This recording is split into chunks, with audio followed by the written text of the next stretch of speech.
Si vous avez intégré l'une des prestigieuses grandes écoles, vous avez sûrement le souvenir de préparations intenses au concours, passage obligé pour avoir son droit d'entrée. Aujourd'hui, les possibilités sont multiples pour les appréhender avec sérénité et rigueur. Je vous propose ce matin de nous intéresser à l'une d'entre elles. Il s'agit de Parnasse Éducation. Sa présidente Mathilde Andrade est avec nous, accompagnée d'Hélène Roger, directrice d'admission parallèle. Bonjour à vous deux. Bonjour. Merci d'être avec nous sur ce plateau. Alors tout d'abord, je me tourne vers vous Mathilde. Après des études de commerce, vous avez été responsable marketing en cosmétique. Comment avez-vous basculé dans le secteur de l'éducation ? Alors, j'y ai pas vraiment basculé. Effectivement, j'ai commencé ma vie professionnelle chez Clarins en marketing et relations clients. Mais j'ai toujours gardé un excellent souvenir de la période des concours et un encore meilleur souvenir de l'EDEC, dont j'avais été diplômée. Je suis restée pendant toute ma vie professionnelle très proche de l'EDEC et j'ai toujours accompagné beaucoup d'étudiants de mon entourage de façon bénévole pour préparer leurs concours, préparer leurs dossiers et leurs oraux. Et au moment où j'ai eu 40 ans, j'ai commencé à redessiner un petit peu mon avenir professionnel. Je voulais absolument rejoindre une start-up dans un marché en plein développement, une start-up qui avait beaucoup de potentiel.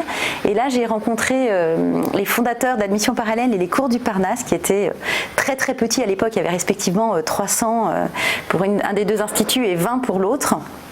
Et je me suis dit que faire au quotidien ce qui nous passionnait, c'était quand même mieux. Donc c'est comme ça que je suis arrivée dans cet univers-là. Voilà, on était en 2012. Alors Parnasse Éducation comprend deux instituts, les cours du Parnasse et Admission Parallèle que vous dirigez Hélène, qui visant à préparer donc les étudiants au concours d'entrée des grandes écoles de commerce, mais pas que, puisqu'il y a aussi des préparations pour Sciences Po, pour les écoles d'ingénieurs ou même tout simplement se préparer pour le bac. Alors concrètement, est-ce que vous pouvez nous dire un petit peu ce que vous proposez dans chacune des institutions? On va commencer par vous Hélène.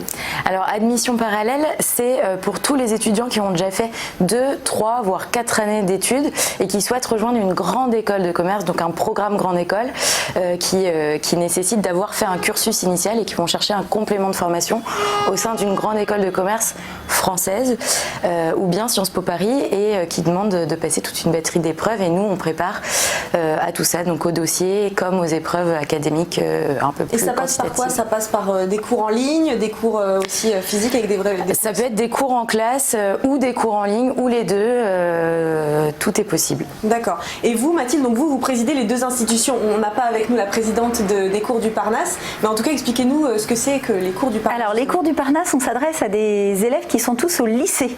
Ils sont en seconde, en première ou en terminale et selon le concours qu'ils préparent, qu'ils vont rencontrer au moment du bac, ils commencent leur préparation plus ou moins tôt avec nous. Par exemple pour les plus ambitieux d'entre eux qui veulent intégrer Sciences Po Paris, on va les accompagner pendant 2 ans, dès la fin de leur été de seconde jusqu'au concours qui est en février de l'année de terminale. Et on prépare aussi des étudiants au concours des écoles de commerce post-bac, on prépare au concours des écoles d'ingénieurs post-bac, aux Sciences Po de province et on prépare aussi de plus en plus au bac en lui-même et notamment au bac de français qui est l'épreuve cachée des concours puisque dès qu'on veut intégrer une filière sélective, les notes au bac de français vont beaucoup compter. Importantes. Alors certaines préparations requièrent quand même un gros investissement financier, on va en parler des tarifs, mais est-ce que vous proposez des aides pour ceux qui n'ont pas les moyens par exemple? D'abord les tarifs de vos préparations. Alors, les tarifs sont très variables parce qu'on a des étudiants qui viennent pour une toute petite préparation très ponctuelle, par exemple le bac de philo ou un week-end Taj-Maj. Donc là, on va être sur des tarifs entre 150 et 350 €. Et puis après ça, on a des étudiants qui vont travailler avec nous pendant 1 voire 2 ans. Donc là, on va être sur des budgets beaucoup plus élevés qui tournent autour de 2 ou 3 000 € pour une année complète. Évidemment, c'est pas accessible à tout le monde et nous on est une prépa privée donc on n'a aucune subvention, mais on ne veut absolument pas être dans un système très fermé et que seuls les étudiants qui viennent suivre nos cours soient issus de familles aisées. Donc on a mis en place un système d'égalité des chances et on a chaque année environ 300 étudiants que l'on aide financièrement de 10% de réduction à 90% pour certains d'entre eux qui sont dans des situations très compliquées. Et ces étudiants-là, en fait, ils vont nous envoyer un dossier dans lequel ils vont nous faire part de leur motivation, de leur situation financière très précise. Pour les plus âgés d'entre eux, on a des étudiants qui ont 23 ou 24 ans. On va regarder s'ils travaillent déjà, un petit peu comment ils gèrent leur budget, quelles sont leurs capacités de réussir aussi. On veut surtout pas qu'un étudiant qui nous rejoigne n'ait aucune chance au concours parce que voilà, ça serait le mettre en danger. Et voilà, on en aide beaucoup, donc 300 cette année d'étudiants qui ont en moyenne une réduction de 30%. Alors, pour rentrer dans le vif du sujet, Hélène, en moyenne, de combien d'heures de cours un étudiant a-t-il besoin pour être prêt pour les concours, on va dire, du top 5 grandes écoles ? Alors ça peut être entre 100 et 200 heures réparties sur une année, voire 2 ans, donc ça dépend de à quel moment on s'intéresse au concours et du temps de préparation qu'on a devant soi. Maintenant, la clé de la réussite, c'est pas le volume horaire à proprement parler, mais c'est plutôt la régularité. C'est pour ça que nous, la majorité de nos étudiants se préparent sur 1 an, voire sur 1 an et demi ou 2 ans pour ceux qui le prennent le plus tôt possible. Et ça, c'est notre métier de les encadrer, de leur donner un planning de révision, de construire une maquette pédagogique qui leur permet de travailler régulièrement. Et qu'est-ce que vous leur recommandez, notamment à ceux qui se démotivent facilement? Est-ce que vous avez des conseils justement? Est-ce que vous les encadrez par rapport à ça aussi? Oui, complètement. Et en fait, on est une grande famille, que ce soit au cours du Parnasse ou chez Admission Parallèle. Et donc, en fait, tous les anciens qui ont intégré les grandes écoles reviennent très naturellement vers nous, soit pour accompagner les élèves qui passent les concours en tutorat, ou bien pour leur faire passer les oraux, pour leur donner des conseils. Et ça, c'est un accompagnement toute l'année. Et ça remotive beaucoup les élèves. Tous les professeurs sont aussi extrêmement impliqués, répondent à toutes les questions des élèves, les appellent personnellement, enfin c'est vraiment, on les lâche pas. Quand on passe un concours, à un moment d'être démotivé, c'est normal. Oui. Je pense que vraiment toutes les personnes, par cette phase-là. on est obligé de passer par cette phase-là. Elle est humaine. Ce qu'il faut, c'est avoir un objectif très précis, très visuel. Nous, on recommande beaucoup à nos étudiants de se projeter dans l'école dans laquelle ils ont envie d'aller. La plupart du temps, ils ont rencontré des anciens élèves, donc on leur dit de se projeter dans une asso, se projeter dans une ville, se projeter dans un avenir professionnel. Et on les pousse aussi beaucoup à travailler en groupe. Quand on a 2 ou 3 amis qu'on retrouve le samedi matin à 7h30 pour travailler ses concours, c'est quand même plus facile. Plaisir, voilà, que de rester tout seul devant son ordinateur. Et nous, on est là aussi avec Hélène, avec Élise, avec toute la prépa. On est passé par ces concours, on sait ce dont on parle, on a des canapés, du café et on voit passer tous les ans, en janvier et février, des élèves qui sont au bout de leur vie, qui sont persuadés qu'ils vont échouer. On arrive à les réchauffer un peu et en mai, juin, ils viennent nous voir avec des étoiles dans les yeux parce qu'ils ont réussi à atteindre la montagne qu'ils ne pensaient pas réussir à gravir. Et pour le top des grandes écoles, quel est le taux de réussite des étudiants qui sont passés par Parnasse Éducation? Est-ce que vous avez des chiffres à nous donner là-dessus?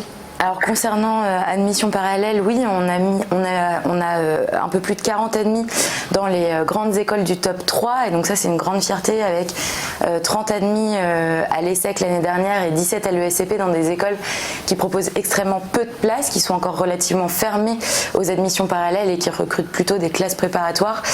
Je ne sais pas si on le voit là, mais on a aussi 170 admis à l'EM Lyon et ça c'est vraiment un chiffre énorme dont on est extrêmement fiers. Donc nos résultats sont vraiment bons d'une année sur l'autre et on est vraiment super fiers de nos élèves. Alors dans l'actualité cette année, pour la première fois, les 13 écoles de commerce du concours Passerelle expérimentent des épreuves 100% numériques. On parle d'une démarche éco-responsable, plus familière et moins stressante. Qu'est-ce que vous pensez de ce nouveau dispositif ? Alors, effectivement, c'est un dispositif éco-responsable, c'est un dispositif qui simplifie aussi quand même beaucoup le concours et notamment toute la gestion des corrections, qui est absolument colossale quand on a énormément de candidats. Nous, on l'a accompagné. En fait, on a trouvé que c'était intéressant pour nos étudiants, que c'était une démarche intéressante de la part de Passerelle, et on a voulu supprimer chez nos étudiants le stress de cette nouveauté. Donc, on s'est rapproché de la solution technique qui permet à Passerelle d'être digitalisée et on l'a offerte à nos étudiants cette année. Ils se sont tous entraînés dans les conditions réelles du concours Passerelle. Le concours était hier et là, donc les étudiants nous remercient, ils nous disent mais je voyais autour de moi tous les élèves qui étaient paniqués et moi j'étais à l'aise, je connaissais, ils avaient déjà fait chacun 3, 4 ou 5 épreuves sur cet outil. Donc on avait vraiment anticipé ce changement main dans la main avec la solution qui a permis cette digitalisation pour Passerelle. Et les étudiants aussi, avant d'entrer dans une grande école, ils sont aussi de plus en plus en tout cas évalués sur leur personnalité. Est-ce que vous donnez des conseils aux étudiants là-dessus ? Oui, et c'est absolument fondamental, ça fait partie de la préparation. Alors, il ne faut pas oublier qu'il y a des épreuves quantitatives ou académiques, ça dépend comment on voit ça, qu'il faut préparer de manière très scolaire. mais avec le système de tutorat, toute la préparation aux oraux, on va accompagner les étudiants, leur recommander de faire des stages, des petits boulots, de partir éventuellement à l'étranger. Souvent, les étudiants en fait viennent nous voir pour des questions qui vont bien au-delà de la préparation au concours, sur des questions d'orientation. Qu'est-ce que je fais l'année prochaine? Est-ce qu'il vaut mieux que je me décroche un petit boulot, que je parte à Hong Kong, que je redouble ma licence pour avoir des meilleures notes? Donc oui, on a une grande dimension conseil. On a vu passer des milliers d'étudiants depuis une dizaine d'années, donc on a l'habitude de ce genre de questions et on les accompagne là-dessus aussi. Alors Mathilde, est-ce que vous avez des objectifs là dans les prochains mois pour Parnasse Éducation? Alors oui, bien sûr. Notre premier objectif, il est de ne pas déroger à notre excellence. On est des acharnés de l'excellence, on recrute nos professeurs qui sont tous les meilleurs académiquement, qui sont d'excellents pédagogues et qui sont capables de transmettre aux étudiants la flamme dont on a besoin pour réussir les concours. On veut continuer à être les meilleurs sur les concours auxquels on prépare. On est pour un certain nombre de concours déjà vraiment ceux qui intègrent le plus d'étudiants dans les écoles. On va continuer là-dessus. On veut ouvrir de nouveaux concours. Il y a un certain nombre de concours qu'on connaît déjà. On a des professeurs qui connaissent bien les disciplines qui sont demandées par ces concours et on va y préparer nos étudiants. Et on a aussi identifié un certain nombre de pépites peu connues en France qui préparent à certains concours, qui préparent à certaines matières qu'on est en train d'approcher pour aller plus vite dans notre développement. Eh bien écoutez, j'espère que ça va très bien se développer pour vous en tout cas. Merci beaucoup. Mathilde Andrade, je rappelle que vous êtes présidente de Parnasse Éducation et Hélène Roger, directrice d'admission parallèle.